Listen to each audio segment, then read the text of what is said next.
Olá, ora cá estou eu mais uma vez para vos falar sobre a vida e a obra de um escritor galardoado com o Prémio Nobel de Literatura.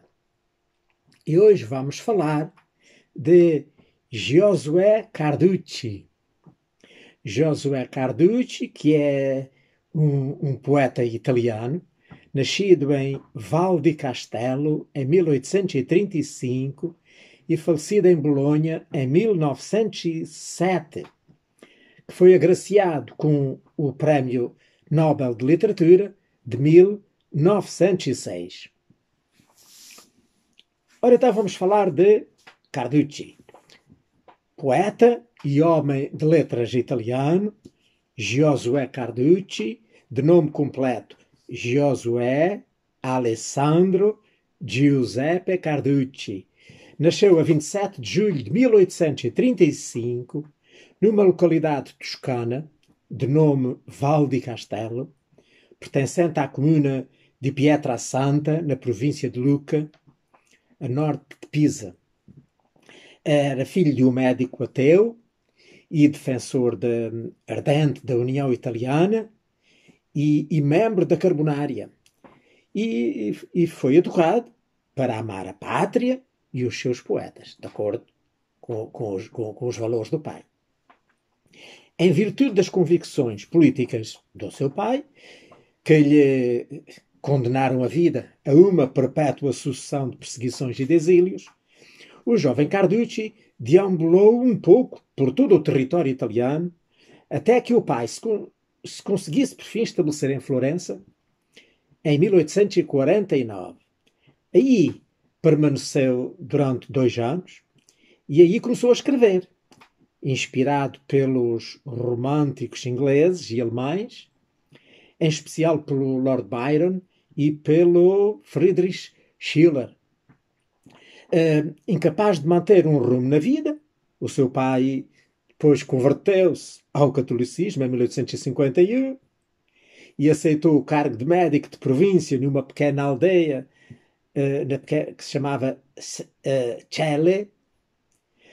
O Carducci aproveitou então esse breve idílio para ensinar canções patrióticas a outros rapazes e compor também versos religiosos, de índole religiosa. Não obstante, de novo palpitou a veia política do pai e, a braços com a lei, foi relegado para um posto de cirurgião mal pago e despromovido, enfim, quase ao nível de um barbeiro, mesmo assim, e não de um cirurgião. Então, o Giuseppe Carducci cedo foi atraído pelos autores gregos e romanos e, além disso, ele estudou conscienciosamente os clássicos italianos, como o Dante, o Tasso e o Alfieri. Aos 20 anos, ele licenciou-se em Filosofia e Letras pela Universidade de Pisa.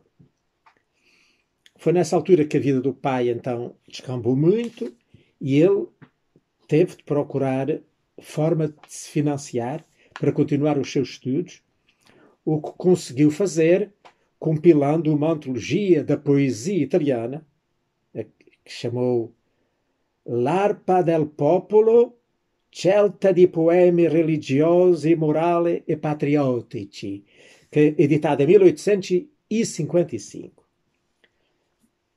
Deu também início, nessa altura, uma carreira no jornalismo e escreveu para jornais como o L'Appendice, artigos que lhe concederam uma certa reputação.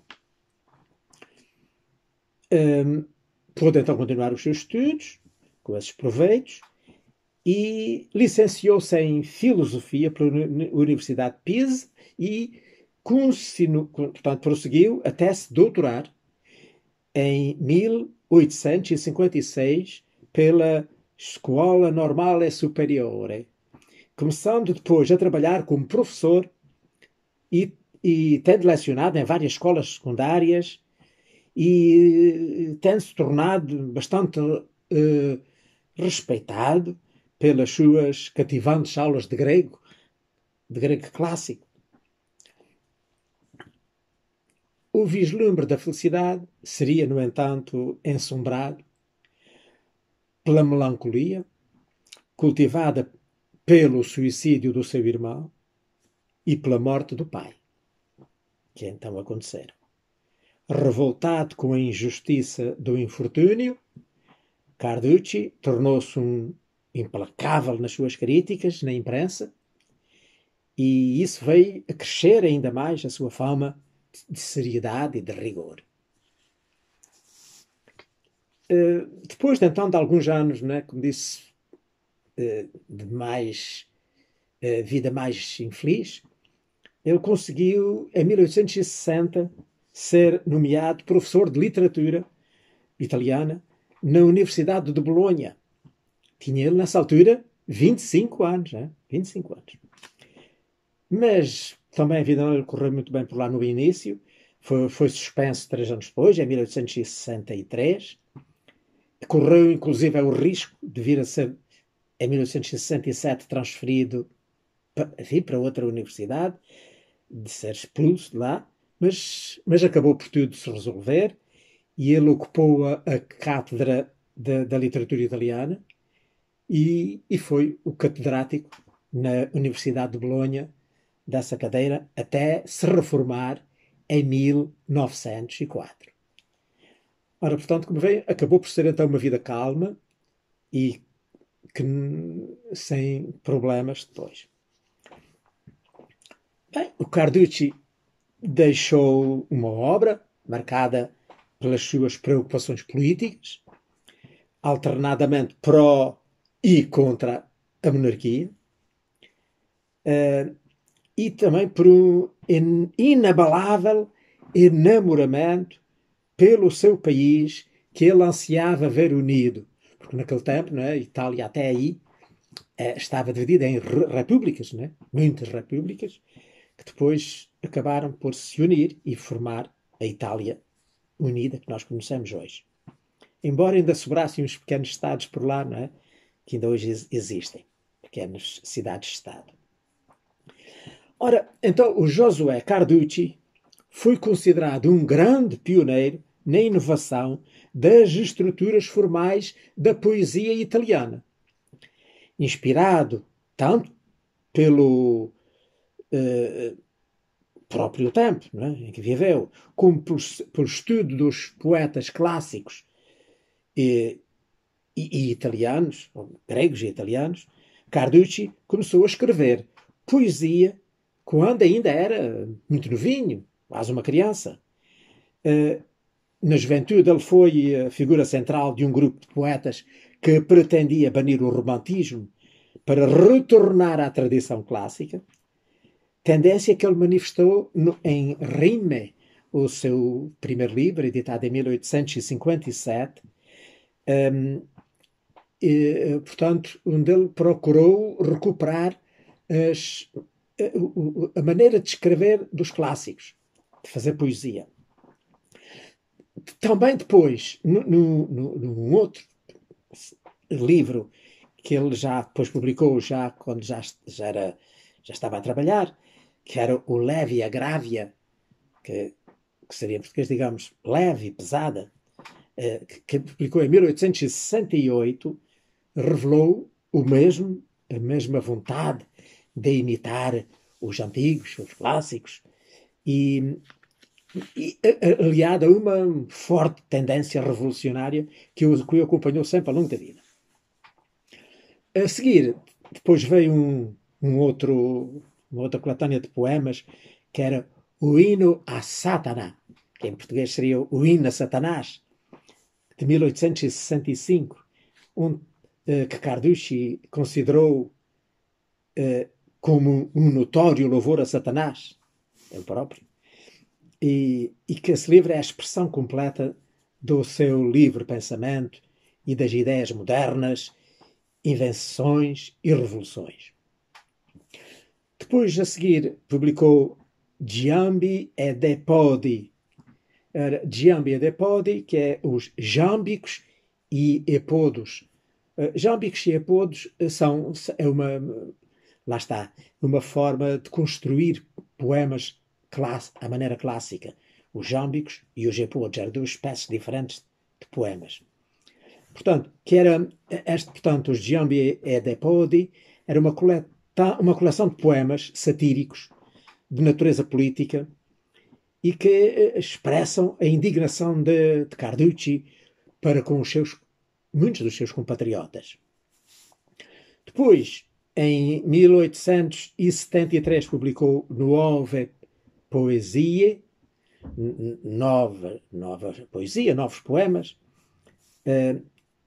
e depois aquele que veio a ser considerada a sua obra-prima, que eram Odi Barbare, as Odes Bárbaras, que foram publicadas em 3 volumes, em 1877, depois outro em 1882 e finalmente outro em 1889. Esses 3 volumes, digamos, essa trilogia das Odi Barbare, as Odes Bárbaras, são realmente a sua obra-prima. Ela aí atingiu a perfeição.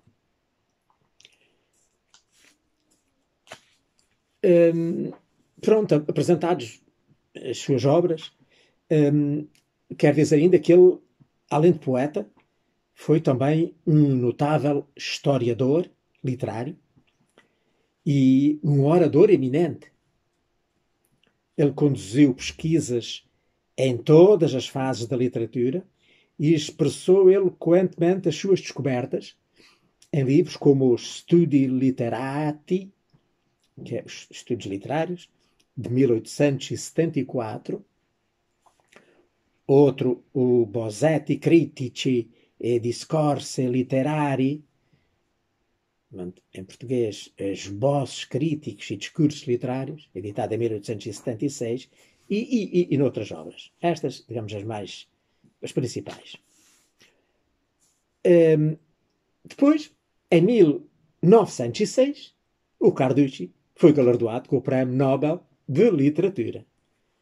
Foi o primeiro italiano a ser galardoado com o prémio. E, aliás, um dos primeiros, porque o Prémio Nobel começou em 1901 e ele foi galardoado em 1906. O motivo que foi invocado para lhe ser atribuído o prémio foi que foi não apenas em consideração à sua profunda aprendizagem e pesquisa crítica, mas, acima de tudo, como uma homenagem à energia criativa, à frescura de estilo e à força lírica que caracterizam as suas obras poéticas. Não é? Para além portanto, de poeta, professor e historiador, ele foi também tradutor. Foi um excelente tradutor. Traduziu poemas para o italiano, poemas do Goethe e do Heine, entre outros, que também influenciaram muito o desenvolvimento da sua própria poesia. Não é? Portanto, como já deu a entender, ele, para além destas atividades, ele exerceu uma ativa atividade política que o levou a ser nomeado cidadão honorário de Bolonha e a ser eleito para o Senado italiano em 1890. Ele serviu como deputado na Câmara dos Representantes durante um curto período. A poesia de Carducci inspirou vários dos seus compatriotas durante a guerra pela independência italiana, independência e unificação italiana, e ele gozava de uma imensa popularidade, tanto lá internamente como no estrangeiro. Tendo manifestado uma personalidade académica e dinâmica em todos os seus esforços, ele permanece como talvez a maior figura literária italiana da última parte do século XIX. O Giosuè Carducci faleceu em Bolonha a 16 de fevereiro de 1907. Portanto, já durou poucos meses após ser galardoado com o Prémio Nobel. A totalidade da sua obra foi depois publicada numa edição de 30 volumes, entre os anos de 1939 até 1941, com o título de Opere Complete, as obras completas. Ora bem, posto isto, não há qualquer livro que eu saiba, e acho que não estou enganado, qualquer livro do Carducci editado em Portugal. Então eu procurei na net alguma coisa que pudesse ler-vos, escrito por ele, em alguns poemas, alguma coisa. E então encontrei num site da Universidade de Coimbra, aqui mais propriamente da imprensa da Universidade de Coimbra, um documento de que vos vou passar a falar. Ora bem, antes de mais, quero referir que, segundo as normas, né,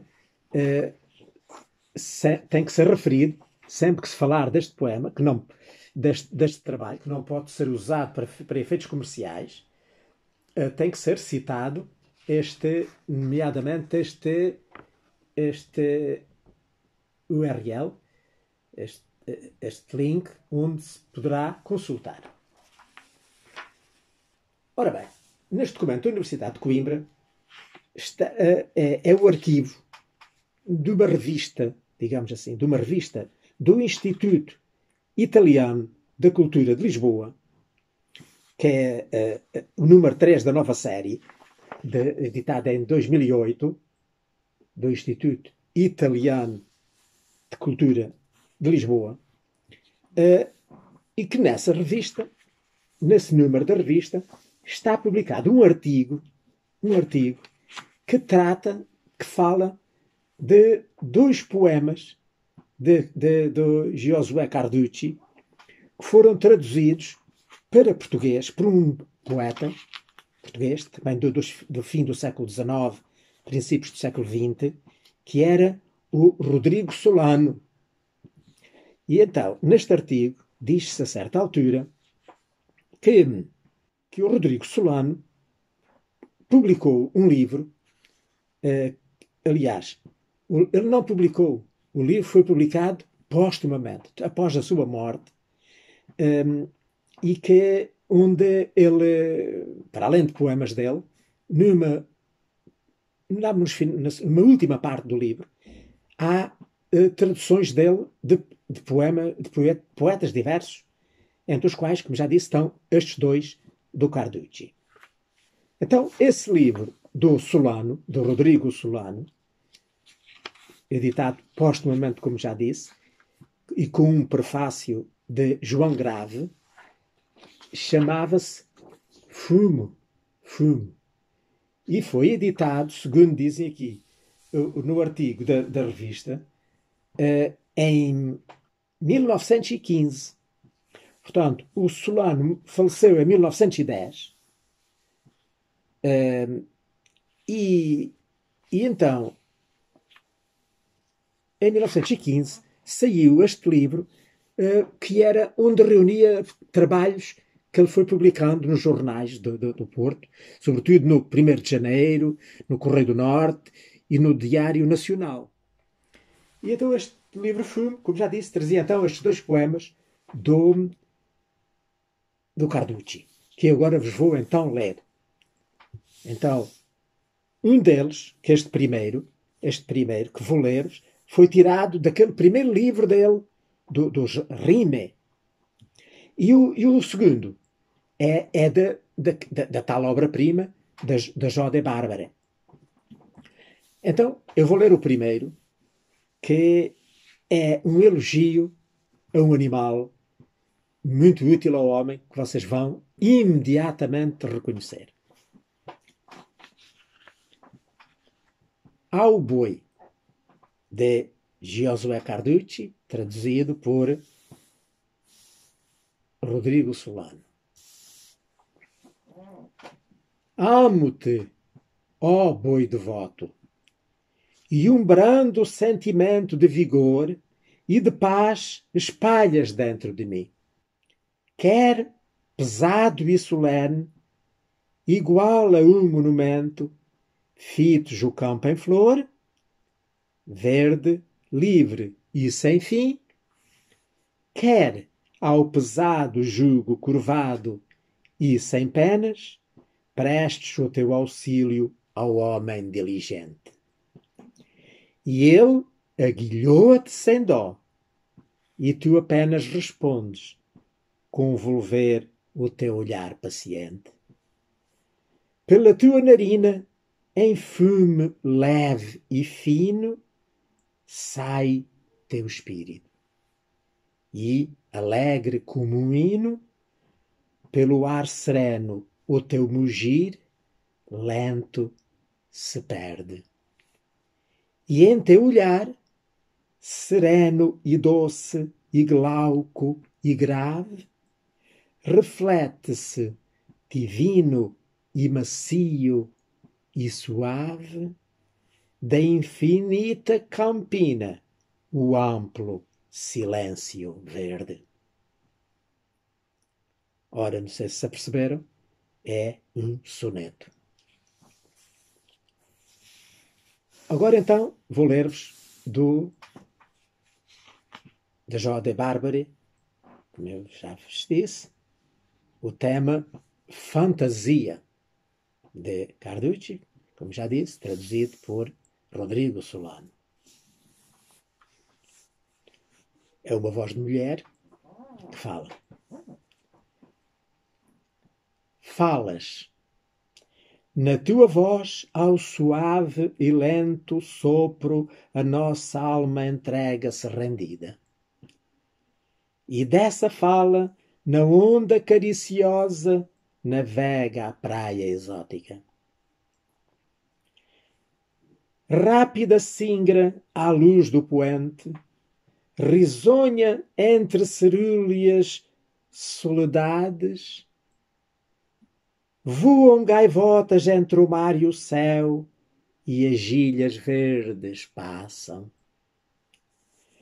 Refulgem templos nos agrestes cumes, paros brancos no ocaso cor-de-rosa, tremem ao vento os ciprestais e os mirtos, o seu aroma exalam. Ao largo, o cheiro forte do ar salino mistura-se ao cantar lento dos nautas, enquanto alça um navio em frente ao porto as brancas velas plácidas. Longa teoria vejo de donzelas a acrópole subir.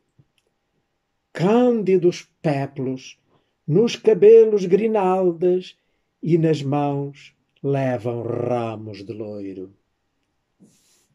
Plantando a lança sua pátria areia, em terra um homem salta, armado, esplêndido.